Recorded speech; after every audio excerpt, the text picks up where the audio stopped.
Maya Brooks stood near the wall of the grand ballroom and watched everyone celebrate her younger sister. Sophie Brooks looked beautiful in her military dress uniform with all the medals shining on her chest.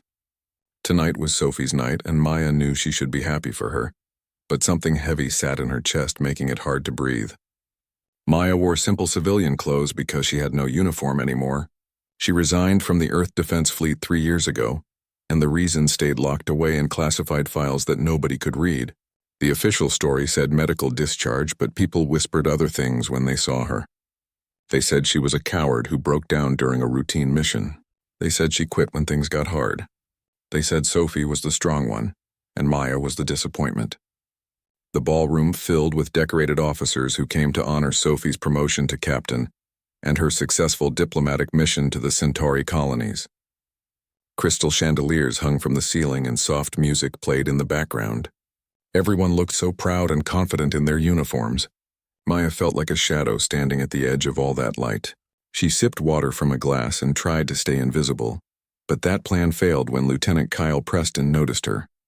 Kyle was a pilot who thought very highly of himself, even though his skills were average at best. He nudged the other officers standing with him and pointed at Maya. His voice carried across the room, even though he probably meant for it to sound like a private conversation. Kyle said the famous quitter came to the party and asked if anyone could believe it. Commander Lisa Hayes laughed and said she heard Maya broke down during a simple patrol mission.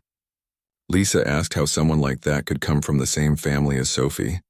The other officers joined in with their comments, and Maya felt each word like a small cut. Maya kept her face blank and her hands steady even though they wanted to shake. She learned how to take insults over the past 3 years. The truth about her final mission stayed buried in the highest levels of military intelligence, and only a handful of admirals knew what really happened. She could not defend herself even if she wanted to break the rules. Sophie walked over to the group and her face turned red with embarrassment when she heard what they were saying. Sophie looked at Maya and suggested she should wait in the lobby instead. Sophie promised to find her after the ceremony ended. The words hurt more than all the insults from the officers because they came from her own sister. Maya nodded slowly and set her glass down on a nearby table. She turned toward the exit and started walking. Behind her, Kyle's voice rang out again, saying at least one Brooks sister understood what honor meant. The other officers laughed, and Maya kept walking without looking back. She almost reached the doors when a commotion started at the main entrance. Military police entered first and moved with sharp precision. Then came a security detail that walked like they protected something very important. The room went completely silent as everyone recognized the protocols for a high-ranking visitor. Fleet Commander Jacob Pierce entered the ballroom, and every officer in the room straightened their spine. Pierce was only 42 years old, but everyone knew his name. He became Supreme Commander of Earth's Defense Forces at a younger age than anyone in history. 5 years ago, he led humanity to victory against the Krill invasion, and his strategies created the peace that let humans expand to 17 star systems. Commander Pierce wore his full dress uniform, and his chest carried so many medals that they represented battles across 3 sectors of space. His gray eyes swept across the ballroom like he was scanning for threats or maybe searching for something specific. Every officer stood at attention, including Sophie, who looked nervous and excited at the same time. Pierce told everyone to stand at ease, but his eyes kept moving across the room. Then his gaze stopped on Maya, who stood frozen between the ballroom and the exit. The most powerful military officer in human space stared at the woman in civilian clothes who was trying to slip away quietly. Commander Pierce called out across the silent room, and his voice was clear and strong. He said General Brooks, and the 2 words hit the room like a bomb. Everyone started whispering because General made no sense. Maya Brooks was a disgraced former lieutenant who washed out years ago. Every officer in the room knew this story. Sophie's face went pale and she looked confused about whether she should correct the fleet commander or stay quiet. Maya closed her eyes for a moment and felt the weight of 3 years pressing down on her shoulders. Then she turned around to face Pierce and said she was not expecting him. Her voice sounded calm even though her heart pounded in her chest. Pierce walked toward her with his security detail moving in formation behind him. He said he had been looking for her for 6 months and she made herself very difficult to find. The way he said General Brooks made it clear he was not making a mistake. Kyle Preston still had too much confidence and not enough sense. He spoke up and said there must be some mistake because that was just Maya Brooks, the washout. Kyle said she was not a general, and his voice carried that same mocking tone from before. Commander Pierce stopped walking and turned to look at Kyle. The temperature in the room dropped, and everyone felt it. Pierce asked if Kyle was questioning his recognition of one of his own officers. His voice was quiet but dangerous, like a blade being pulled from its sheath. Kyle stood straighter and suddenly realized he made a terrible error. He said no, sir, and tried to explain that he just thought something was wrong. Pierce cut him off and said Kyle thought incorrectly. Pierce explained that General Maya Brooks served under his direct command during Operation Silent Sword. He said her actions during that classified mission saved not just lives but potentially the entire human species. When he called her general, the word carried the weight of absolute authority. The silence in the ballroom was complete and total. Every officer tried to process what they just heard. Sophie stared at her sister with her mouth slightly open. Maya met her sister's eyes and saw the questions there. The truth was finally coming out after 3 years of silence, and everything was about to change. The silence stretched on, and nobody seemed to know what to say or do. Every officer in the ballroom stood frozen, trying to understand how the woman they mocked could be a general. Sophie whispered her sister's name like a question, and her voice carried in the quiet room. Maya looked at Sophie, and 3 years of secret sat between them like a wall. Maya said she could not tell anyone, including her own family. She said the orders were clear and absolute. Her voice was steady, but Sophie could hear the pain underneath the words. Commander Pierce gestured to one of his security detail, and the officer handed him a sealed folder with multiple stamps across the front. Pierce held up the folder so everyone could see the classification markings. He said that as of yesterday at 2300 hours, Operation Silent Sword was partially declassified by order of the Civilian Oversight Committee and the Joint Chiefs of Staff. Pierce opened the folder and pulled out documents that had been locked away for years. He said the galaxy had a right to know what happened 4 years ago, and more importantly, who saved them all. His voice filled the ballroom, and every officer listened with complete attention. He explained that in March of 2121, Lieutenant Maya Brooks was assigned to a deep reconnaissance unit operating beyond the Outer Rim. The mission was supposed to be routine intelligence gathering, but what her team discovered changed everything. They found a Krill staging ground that contained not dozens or hundreds but thousands of warships preparing for a final assault on Earth. The room gasped, and several officers looked at each other with wide eyes. The Krill War had been devastating enough with the forces they knew about. The idea that there was a hidden fleet large enough to destroy humanity completely made everyone's blood run cold. Pierce continued explaining that Lieutenant Brooks and her team of 8 soldiers were outnumbered approximately 5,000 to 1. They had no support and no backup, and no way to warn Earth before the fleet launched its attack. Standard protocol said they should retreat and report what they found. Lieutenant Brooks made a different choice. He looked at Maya, and his stern expression softened just a little. He said she coordinated a surgical strike on the fleet's command nexus, using nothing but stealth tactics and guerrilla warfare. Over 72 hours, her team infiltrated the massive station and planted fusion charges in critical systems. They destroyed the entire command structure, and the Krill fleet tore itself apart in the confusion. Earth had time to prepare defenses because of what 9 soldiers did against impossible odds. Commander Lisa Hayes looked sick, and her face had gone white.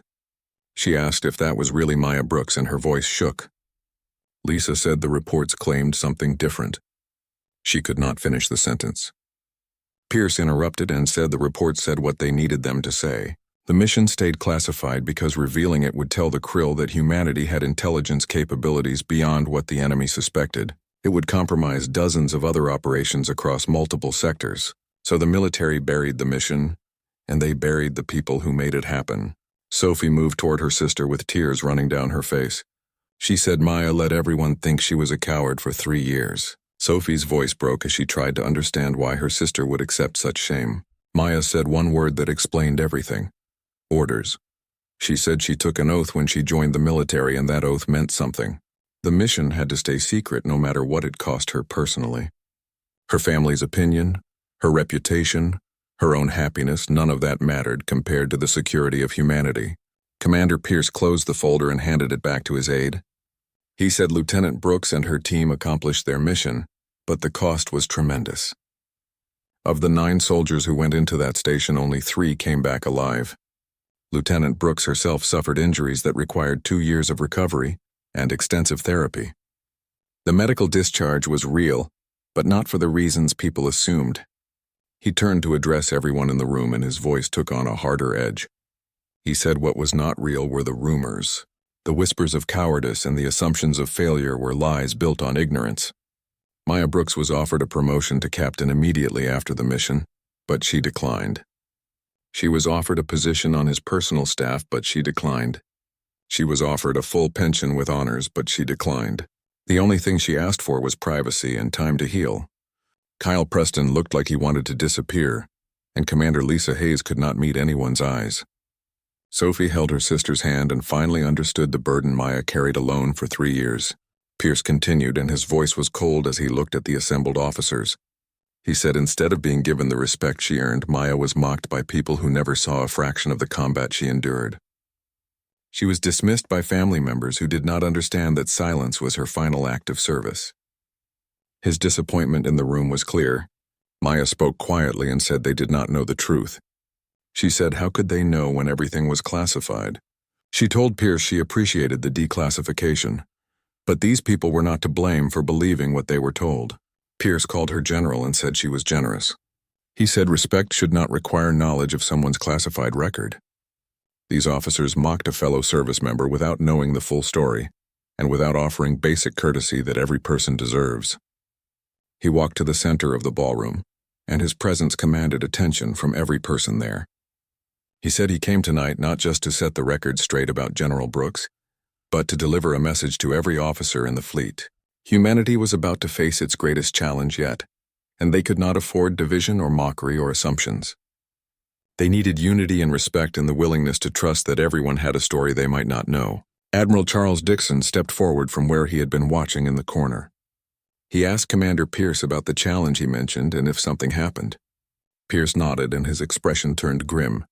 He said 48 hours ago their deep space monitoring stations detected a massive energy signature beyond the Helios cluster. The signature matched Krill technology, but it was significantly more advanced than anything they encountered during the war.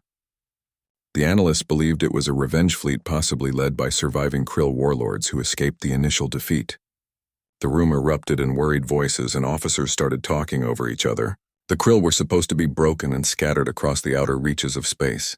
A revenge fleet meant organization and planning, and worst of all, time to recover and rebuild their forces. Commander Pierce raised his hand and the worried voices fell silent immediately. He said the fleet was mobilizing as they spoke and every ship and station and defensive platform was being brought to full readiness. But this was not like the last war because the Krill knew human tactics now. They studied humanity's weaknesses and learned from their defeat. Earth needed something different and something the enemy would not expect. He turned to Maya and suddenly everyone understood why the fleet commander came to this ceremony. Pierce formally requested that she return to active duty. He said he needed her to lead a special operations task force, similar to what she commanded during Operation Silent Sword, but on a much larger scale. 15 teams with the best soldiers humanity could offer would operate behind enemy lines to disrupt and confuse, and ultimately defeat this new threat before it reached the colonies. Maya's face showed nothing, but her mind was racing. She said she had been out of service for 3 years, and there were more qualified officers who could lead this mission. Her voice was calm, but everyone could hear the hesitation underneath. Pierce interrupted and said there were more experienced peacetime officers, but nobody was more qualified for this specific mission. She did it before against worse odds, and her tactics were exactly what they needed now. More importantly, she understood the cost of war in a way that desk officers never would. He needed someone who knew what they were asking of the soldiers who would follow them into hell. Sophie squeezed her sister's hand and said if Maya could help and save lives like she did before, then maybe she should consider it. Sophie's voice was soft but urgent. She finally understood what her sister was capable of, and she wanted Maya to have the chance to be the hero she always was. Maya looked at her sister and then at the assembled officers who mocked her less than an hour ago. She looked back at Commander Pierce and the weight of the decision hung in the air between them. She left the military because the nightmares were too much, and the cost of command nearly broke her completely. But she also left knowing that if humanity truly needed her, she would answer the call no matter how much it hurt. Maya said she would do it, but only on 3 conditions. Her voice was firm and Pierce listened carefully. First, she would choose her own team leaders with no political appointments and no favors for anyone. She needed operators she trusted and not resumes that looked good on paper. Second, she would have full tactical autonomy, and every decision would not need approval from a committee light years away. Third, if this worked and they stopped the fleet, she wanted a promise that the soldiers who served under her would get the recognition they deserved publicly and not buried in classified files for 50 years. Commander Pierce extended his hand across the space between them. He said she had his word on all three conditions and welcomed her back as General Brooks. The handshake was firm and final. As Maya shook his hand, the holographic displays around the ballroom suddenly activated and showed tactical readouts and star charts. Pierce's aide began handing out data tablets to the senior officers present. The celebration was officially over and the war briefing had begun. Pierce announced they had work to do, and this ceremony was now a command briefing. He told Admiral Dixon to mobilize the 3rd and 7th Fleets within 48 hours. He reassigned Commander Hayes to supply coordination and transferred Lieutenant Preston to defensive patrol on the outer markers. Everyone else would receive their orders within the hour. The officers scattered to their new assignments and the party atmosphere disappeared completely. Sophie stayed close to her sister while everyone else rushed around them.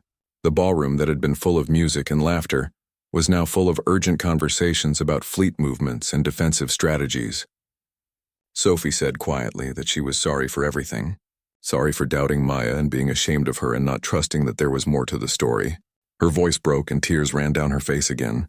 Maya pulled her sister into a tight hug and said Sophie did not know the truth, because that was the whole point. Maya was just glad she could finally tell Sophie who she really was and what she really did. The hug lasted a long time and Sophie held on like she was afraid to let go. 3 days later, Maya stood in a secure briefing room deep inside Fleet Command, headquarters on Luna. The room filled with holographic displays showing personnel files and tactical scenarios and intelligence reports about the approaching Krill fleet.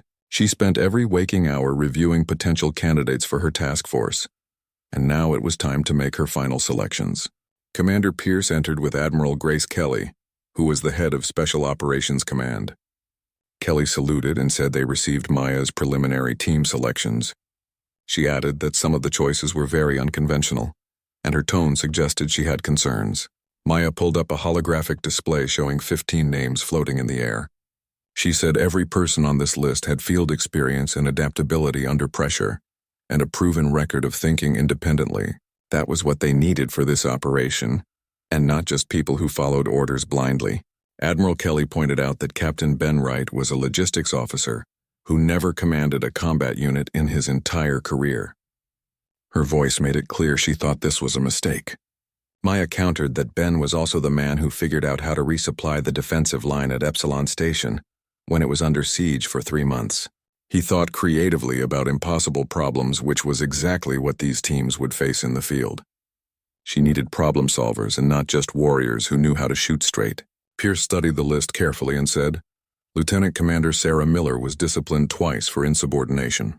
He looked at Maya and waited for her explanation. Maya corrected him and said Sarah was disciplined for refusing to follow orders that would have gotten her people killed unnecessarily. Both times her assessment of the situation proved correct after the fact. She was exactly the kind of independent thinker Maya needed in command positions, where split-second decisions meant life or death. The discussion continued for hours, and Maya defended each of her choices against scrutiny from the senior officers. Some names were obvious picks like decorated veterans, with combat experience against the Krill. Others were surprising choices like engineers and communications, specialists, and even a former military prosecutor who transferred to tactical analysis. Admiral Kelly leaned back in her chair after several hours of debate. She said she understood Maya's reasoning, but this was highly irregular. Some of these officers had no business leading combat operations, and Kelly's voice was firm. Maya met her gaze steadily and said with respect that neither did she when she was a lieutenant on that reconnaissance mission. Commander Pierce took a chance on her because he saw something beyond her resume. She was asking for the same trust now, and these people would surprise everyone.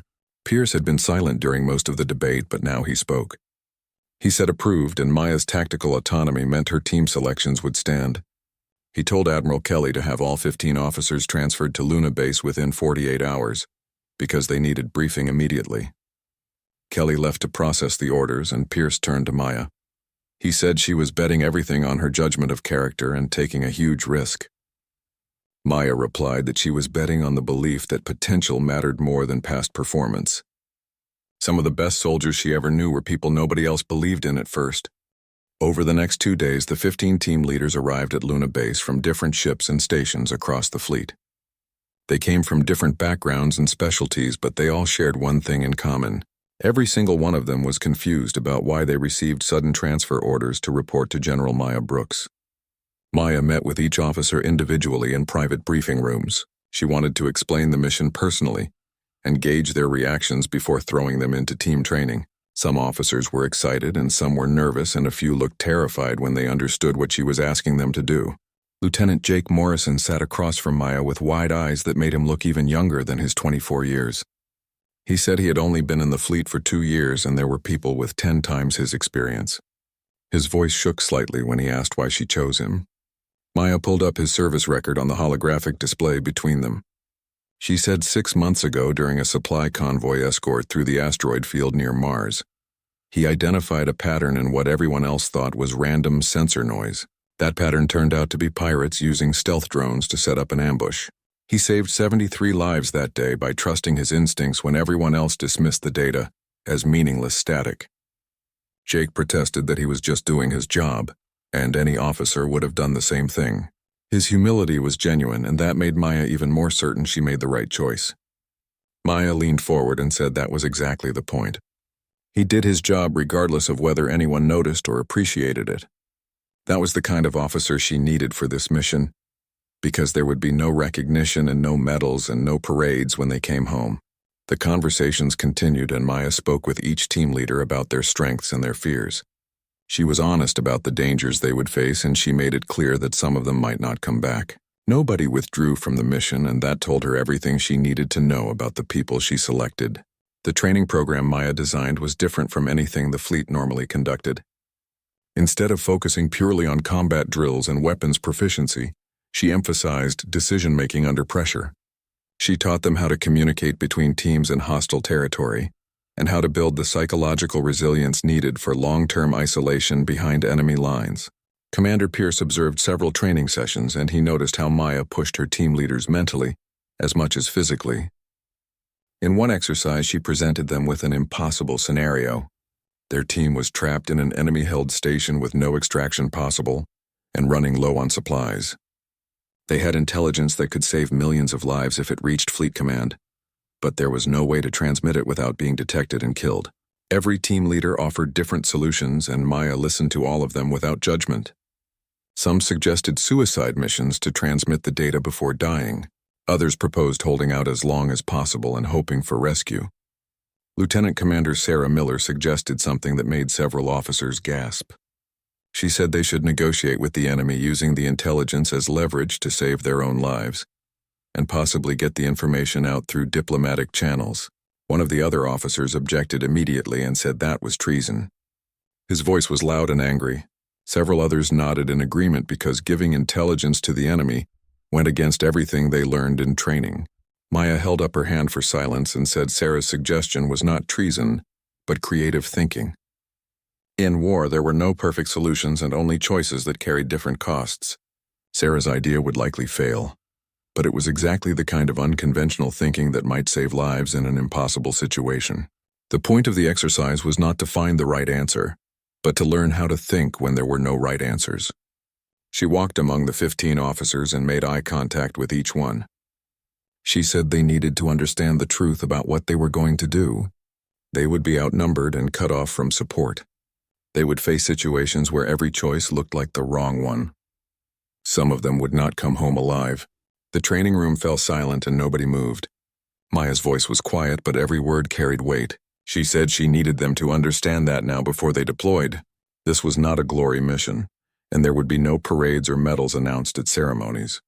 Most of what they did would remain classified for decades.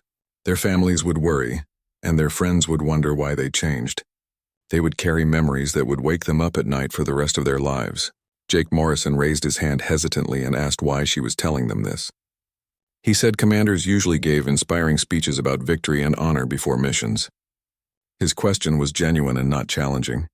Maya smiled, but there was sadness in it. She said she was telling them because she had been where they were going. She knew what it cost, and she would not lead them into that darkness without being honest about what was waiting there. If anyone wanted to withdraw, they could do it now with no shame, because knowing your limits was wisdom and not weakness. None of the 15 officers moved or spoke. They all stayed in their seats and looked at Maya with determination in their eyes. Several of them nodded, and that was answer enough. Maya said good, and then they could talk about how they were going to win this war. The mood in the room shifted, and the fear transformed into focus. They spent the next several hours discussing tactics and strategies for operating behind enemy lines. The training intensified over the following weeks, and Maya brought in specialists to teach advanced skills. They learned infiltration techniques that could get them past Krill security systems. They practiced zero-gravity combat until they could fight effectively in any environment. They studied xenopsychology with a focus on understanding Krill tactical patterns and decision-making processes.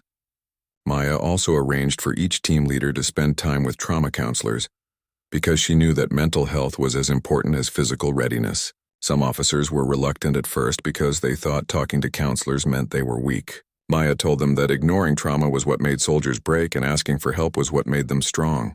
Captain Ben Wright proved his worth during a simulation where his team had to survive for 2 weeks on minimal supplies while completing mission objectives. He not only kept his team alive but figured out how to use damaged Krill equipment to extend their capabilities. His team completed the mission with days to spare and more supplies left than anyone expected. Maya asked him after the exercise where he learned to do that kind of improvisation. Ben shrugged and said growing up poor taught him to make something out of nothing. He had been improvising his whole life, and this was just a higher-stakes version of fixing a broken heater with spare parts from a junkyard. That answer made Maya smile because it confirmed what she already believed. The best soldiers were not always the ones with the most medals or the highest test scores. Sometimes they were the ones who knew how to survive when everything went wrong, and who could think creatively when the situation seemed hopeless. The weeks passed quickly, and the 15 teams came together as a unified force. They learned to trust each other and rely on their training. Maya watched them grow from uncertain officers into confident leaders, and she felt something she had not felt in 3 years. She felt pride. 6 weeks after Maya returned to active duty, the task force was ready to deploy. 15 teams with 8 specially selected operators each stood, assembled in the main hangar, bay of the stealth carrier Valiant Ghost. The ship was one of 3 vessels designed specifically for this mission and equipped with technology that made them nearly invisible to Krill sensors. The hangar bay was massive and filled with equipment and vehicles that would support the mission. Each team had their gear checked and rechecked multiple times. The operators stood in neat formations wearing black tactical suits that looked nothing like standard military uniforms. Everything about them was designed for stealth and survival behind enemy lines. Commander Pierce arrived to see them off personally, and his presence drew everyone to attention. He walked slowly along the assembled teams and made eye contact with as many soldiers as possible. These men and women represented the best humanity had to offer, and he was about to send them into a nightmare that might consume them all. Pierce stopped in the center of the hangar, and his voice echoed off the metal walls. He said he would not pretend to know what they were about to face because only General Brooks truly understood that. But he knew who was leading them, and Maya Brooks had done the impossible before.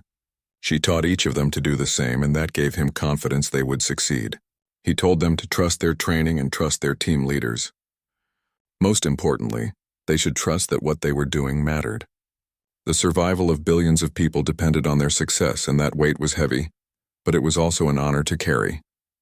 Pierce turned to Maya and gave her a formal salute. He said the mission was hers and told her to bring their people home. His voice was firm, but everyone could hear the emotion underneath it. Maya returned the salute crisply. She said they would get it done, and her voice carried absolute certainty. Pierce nodded once and then stepped back to let her take command.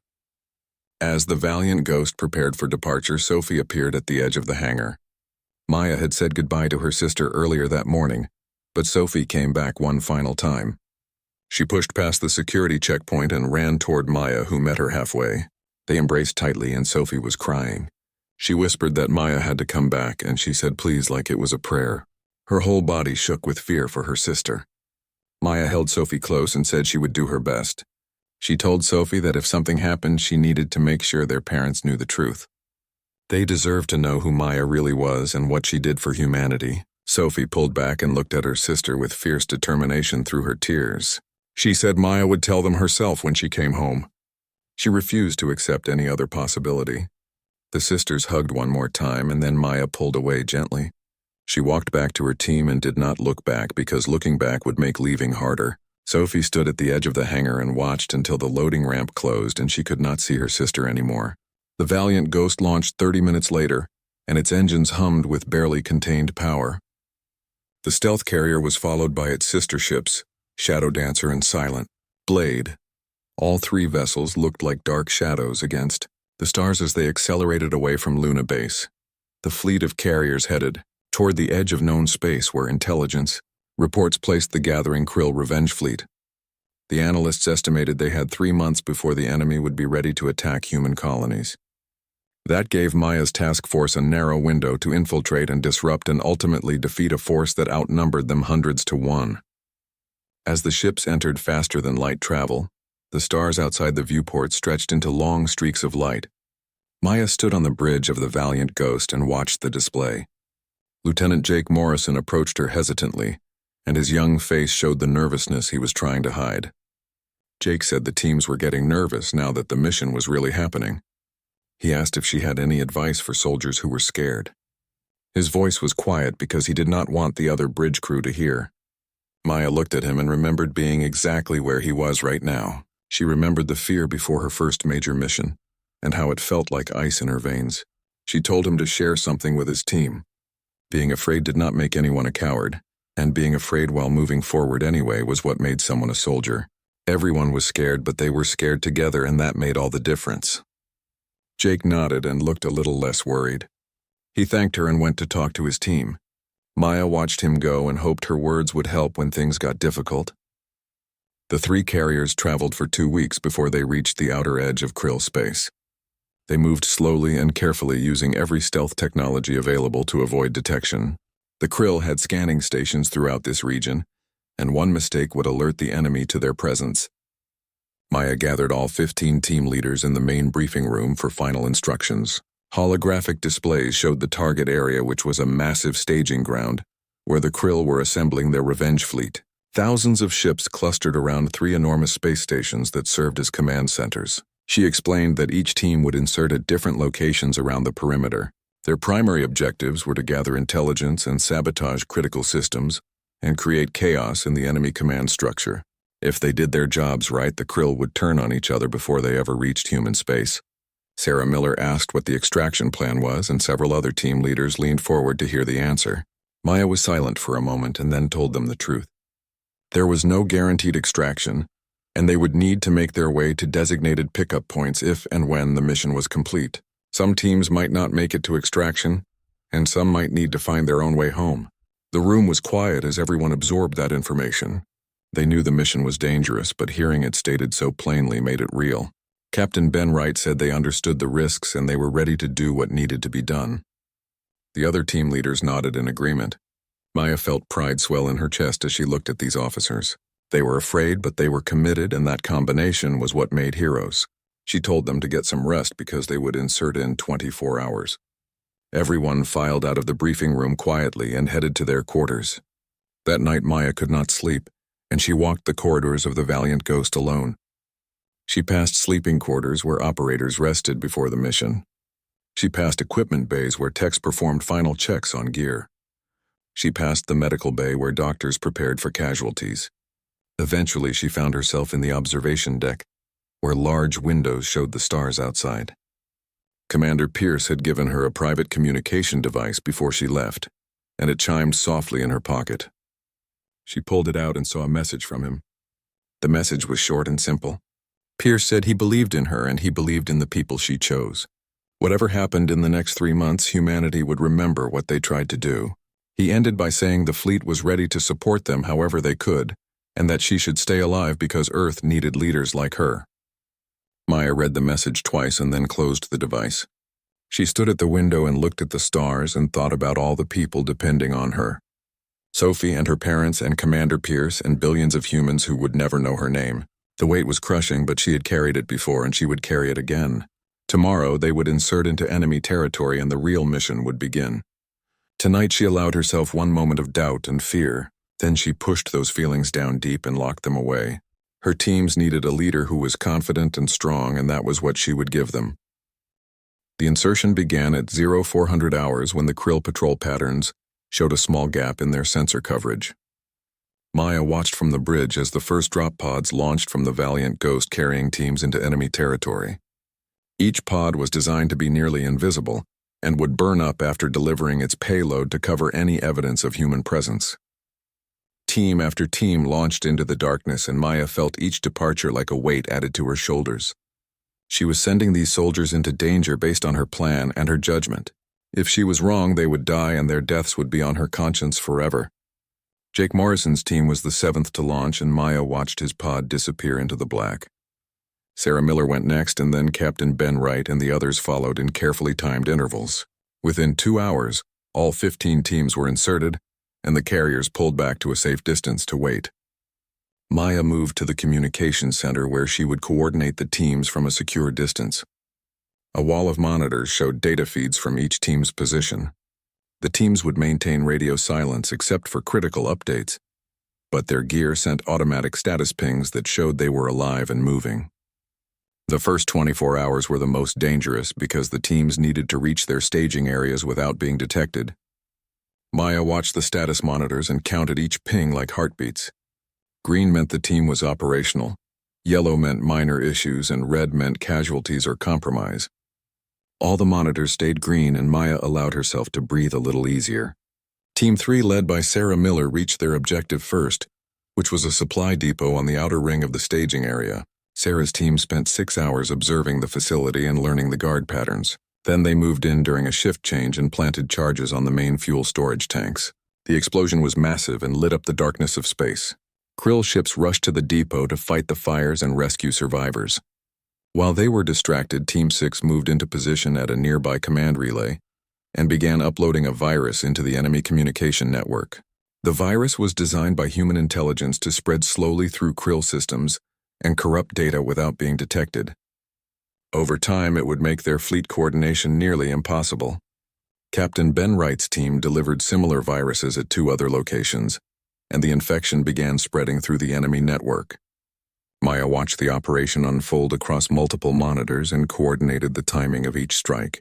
When the Krill started searching for saboteurs in one area, she directed teams to hit targets in different sectors. The enemy could not be everywhere at once, and their resources were stretched thin, trying to respond to attacks from multiple directions. 3 weeks into the mission, Team 8 reported their first casualty. One of their operators triggered a hidden sensor while infiltrating a weapons facility and was killed by automated defenses before the team could extract him. The status monitor for Team 8 turned yellow, and Maya felt the loss like a punch to her gut. She sent a coded message to the team leader telling him to complete the mission and honor his fallen teammate by succeeding. The response came back hours later, confirming that Team 8 destroyed the weapons facility and made it back to their staging area safely. The monitor stayed yellow because they were down one operator, but they were still functional. More casualties followed as the weeks passed, and the mission grew more dangerous. The Krill realized they were under attack from an organized force and increased their security across the entire staging area. Team 12 lost 2 operators in an ambush, and Team 4 lost 1 when a demolition charge detonated prematurely. Each red monitor felt like a knife in Maya's heart, but she could not let herself dwell on the losses. The mission had to continue, and the surviving operators needed her to stay focused. She sent updates to Commander Pierce through secure channels, and he forwarded them to the families of the fallen soldiers. Sophie sent messages to Maya through the same secure channel, and her words were a lifeline during the darkest moments. Sophie said everyone at home was proud of what Maya was doing, even though they did not know the details. She said their parents finally knew the truth about Operation Silent Sword, and they cried when they understood what their daughter had sacrificed. Maya read those messages late at night when the communications center was quiet, and she was alone with her thoughts. Knowing that her family understood and supported her made the burden a little lighter. She sent short replies telling Sophie she was okay and that she missed her. By the 8th week of the operation, the Krill fleet was in chaos. The viruses planted by Maya's teams had spread through their entire network, and ships were receiving contradictory orders from different command stations. Supply lines were disrupted and weapons facilities were operating at reduced capacity. Several Krill commanders started fighting each other over resources and strategic decisions. Maya saw the confusion in the enemy communications that her intelligence officers intercepted and decoded. The Krill were paranoid and suspicious, and they were turning their weapons on each other instead of preparing to attack human colonies. The plan was working better than she dared to hope, but the cost was mounting. Team 15 went dark after infiltrating one of the main command stations, and Maya had to assume they were lost. Team 9 reported that half their operators were wounded, but they were still mobile and still completing missions. Team 3 had Sarah Miller injured badly enough that she needed emergency medical treatment in the field. Maya coordinated with the carriers to send medical supplies via stealth drones to teams that needed them. The drones were risky because they could be detected, but wounded soldiers could not complete their missions. She made the hard choice to risk exposure in order to keep her teams operational. Jake Morrison's team performed beyond expectations and completed every mission Maya assigned them without taking casualties. Jake's reports were detailed and professional, and he showed leadership skills that belied his age and inexperience. Maya made a note to recommend him for promotion when they returned home. Captain Ben Wright continued to improvise brilliant solutions to impossible problems. When Team 7's equipment was destroyed in a firefight, Ben's team shared their supplies and helped them complete their mission using scavenged Krill technology. His creativity and generosity saved lives and mission objectives. The Krill response grew more desperate as their fleet fell apart from within. They started executing their own officers for suspected sabotage and incompetence. Entire ships were destroyed by friendly fire as different Krill factions fought for control. The revenge fleet that was supposed to destroy humanity was destroying itself. Maya watched it all from the communication center and felt no satisfaction in the enemy's suffering. She just felt tired and sad and grateful that her soldiers were still alive. War was not glorious and victories were not clean. Everything came with a cost, and she was paying it in sleepless nights and the faces of dead operators haunting her dreams. By the 10th week, intelligence reported that the Krill fleet was no longer combat effective. Too many ships were damaged and too many commanders were dead. The survivors were scattered and disorganized, and they posed no immediate threat to human space. It was time to extract the teams and bring them home. Maya sent the extraction order through coded channels and waited for responses. Slowly, the teams began moving toward their designated pickup points. The carriers would risk brief appearances in Krill space to recover the operators and then jump to safety before the enemy could respond. Team after team made it to extraction, and Maya felt relief flood through her with each successful pickup.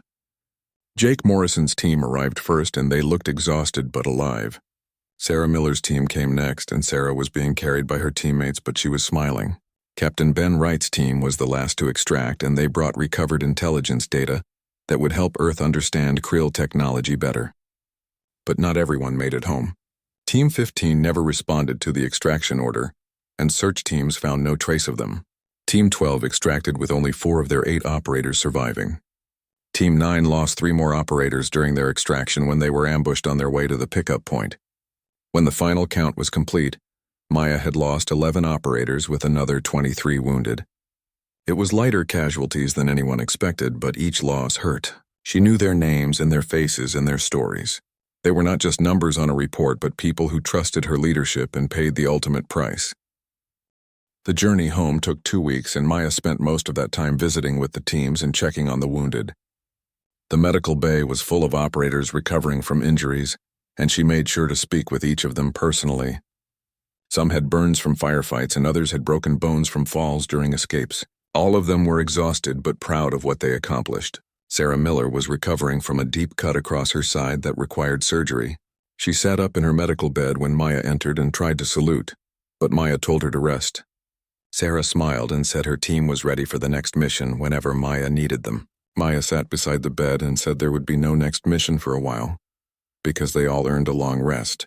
Sarah nodded, but her eyes were distant, like she was still back in enemy territory. Maya recognized that look because she saw it in her own mirror every morning during her recovery years ago. She told Sarah that what they experienced would stay with them, and that was okay. The nightmares and the guilt and the constant feeling of being on alert were normal reactions to abnormal situations. Sarah should talk to the counselors and lean on her teammates and give herself time to heal mentally as well as physically. Sarah asked if it ever got easier, and her voice was small.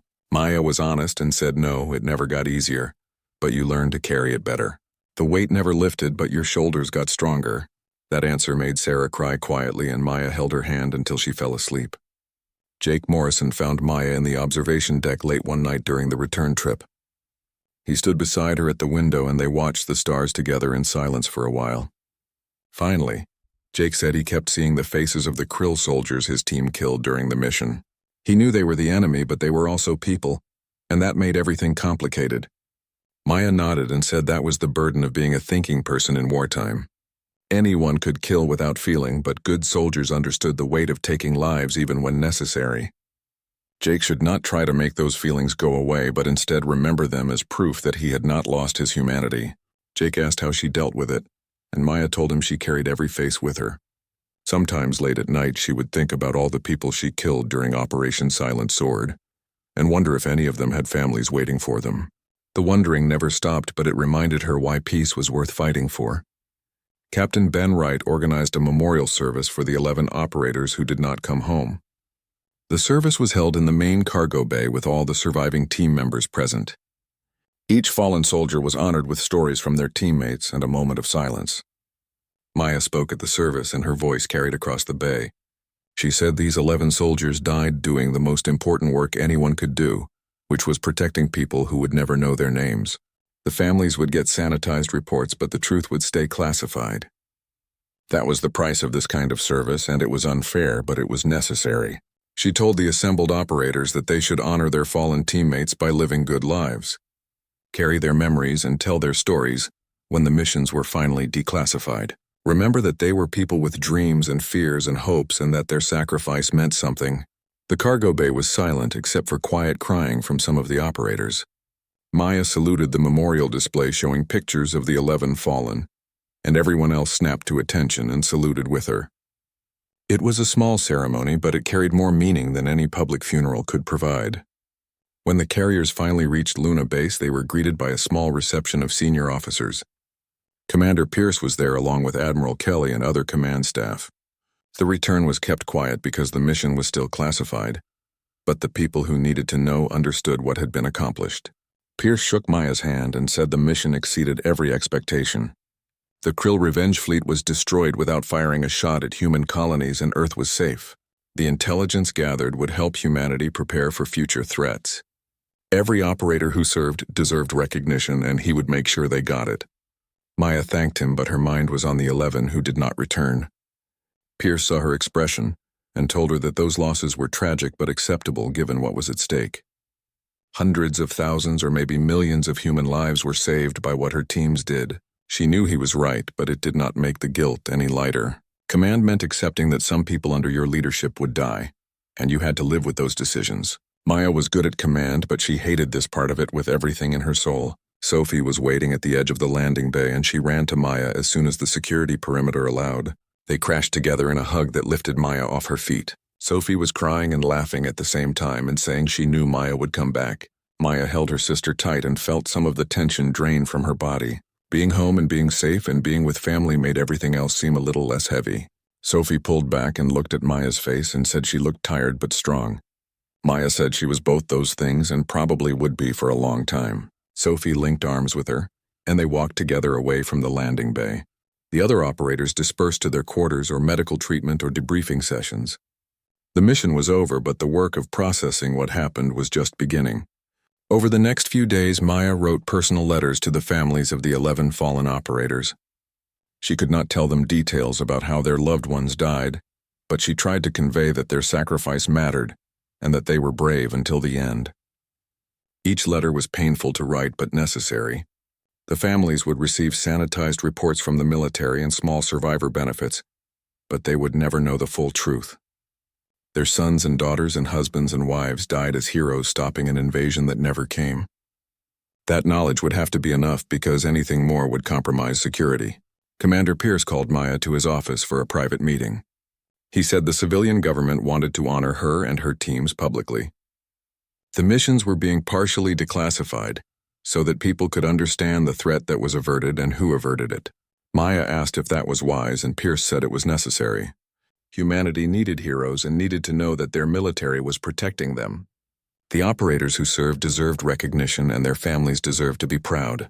The details would stay classified, but the general story would become public. She accepted his decision even though she was uncomfortable with the attention. The operators mattered more than her comfort, and if going public would help them get the recognition they earned, then she would do it. Pierce handed her a folder containing the speech he wanted her to give at the public ceremony. Maya read through it and made several edits. She wanted to focus on the team leaders and operators rather than herself. They were the ones who executed the mission, and they should be the ones celebrated. The ceremony was scheduled for the following week and would take place at the same ballroom where this all began. Sophie's promotion ceremony felt like a lifetime ago. Even though it was only a few months, everything had changed since that night when Commander Pierce revealed the truth about who Maya really was. Maya spent the week preparing for the ceremony and meeting with the team leaders to make sure they were ready for public attention. Some of them were excited, and others were nervous about being in the spotlight. She reminded them that they earned this recognition, and they should be proud of what they accomplished together. The ceremony hall was packed with officers and civilians and press from across human space. Maya stood backstage with her 15 team leaders and listened to the crowd noise growing louder. She wore her full dress uniform for the first time in 3 years, and the weight of it felt strange but also familiar, like greeting an old friend. Sophie found her backstage and adjusted Maya's medals even though they were already perfect. She was fussing because she was nervous for her sister. Sophie said the whole family was in the audience, including their parents who flew in from Earth specifically for this ceremony. Maya felt her stomach tighten with anxiety but also warmth. Her parents knew the truth now and they were here to support her. That meant more than any medal or recognition from strangers. She asked Sophie if they were angry about the years of silence, and Sophie shook her head. They understood she was following orders and they were just grateful she was alive. Commander Pierce appeared and said it was time to begin. He led Maya and the team leaders through a side entrance onto the stage. The crowd erupted in applause when they saw the operators and everyone stood. The sound was overwhelming, and several of the younger officers looked uncomfortable with so much attention. Pierce took the podium and raised his hands for silence. He said tonight they were gathered to honor extraordinary service by extraordinary people. 3 months ago, a Krill revenge fleet threatened human colonies and potentially Earth itself. 15 teams led by General Maya Brooks deployed behind enemy lines and destroyed that threat before it could launch. He detailed the mission in broad terms without revealing classified information. The crowd listened with rapt attention as he described how small teams operating independently created chaos in the enemy fleet. He explained how the Krill turned on each other because of confusion and paranoia created by human operators. Pierce said the mission succeeded beyond all expectations, but it came at a cost. 11 brave operators gave their lives and 23 more were wounded. He asked everyone to stand for a moment of silence to honor those who fell. The entire hall stood and the silence was absolute and heavy with respect. When the moment ended, Pierce began calling team leaders forward one by one to receive their medals. Jake Morrison was first and he walked to the podium looking young and overwhelmed. Pierce pinned the medal on his chest and shook his hand and the crowd applauded. Jake returned to the line and Maya saw tears in his eyes. Sarah Miller accepted her medal while still moving stiffly from her injury. Captain Ben Wright grinned widely when he received his medal and his joy was infectious. One by one, the team leaders were recognized and honored for their service. Each of them deserved this recognition and more. Finally, Pierce called Maya forward and the applause grew even louder. She walked to the podium and faced him as he held up a medal that very few people ever received. It was the Star of Terra, which was humanity's highest military honor. Only 7 people in history had received it, and now Maya would be the 8th. Pierce said that General Maya Brooks exemplified everything humanity valued in its defenders. She was brave and clever and compassionate. She led from the front and cared for her people, and made hard decisions that saved countless lives. This was her second time receiving such high honors because she also earned secret commendations during Operation Silent Sword.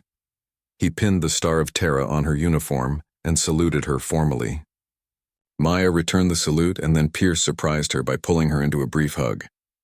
He whispered that she made him proud and that Earth owed her more than could ever be repaid. She thanked him quietly and turned to face the crowd. The applause was deafening and people were standing and cheering. Maya saw her parents in the front row with tears streaming down their faces. Her mother was clapping so hard her hands must hurt and her father looked like he might burst with pride. Sophie stood beside them and was crying happy tears while filming everything on her handheld device. Pierce handed Maya the microphone and gestured for her to speak. She had prepared remarks, but looking at the crowd and her family and her team leaders made her want to say something different. She waited for the applause to die down and then spoke from her heart. She said she was honored to receive this recognition, but she did not do anything alone. The 15 team leaders standing behind her were the real heroes because they led their teams through impossible situations with courage and wisdom. The operators who served under them were heroes because they followed orders and completed missions even when afraid. Maya said the 11 who did not come home were heroes because they gave everything for people they would never meet. She asked that everyone remember their names and honor their sacrifice by working for peace, so that future soldiers would not need to make the same choice. She thanked Commander Pierce for believing in her twice and giving her chances when others doubted. She thanked her family for supporting her, even when they could not understand what she was doing. She thanked Sophie for never giving up on her during the 3 years of silence and shame. Finally, Maya said something that made the crowd go quiet.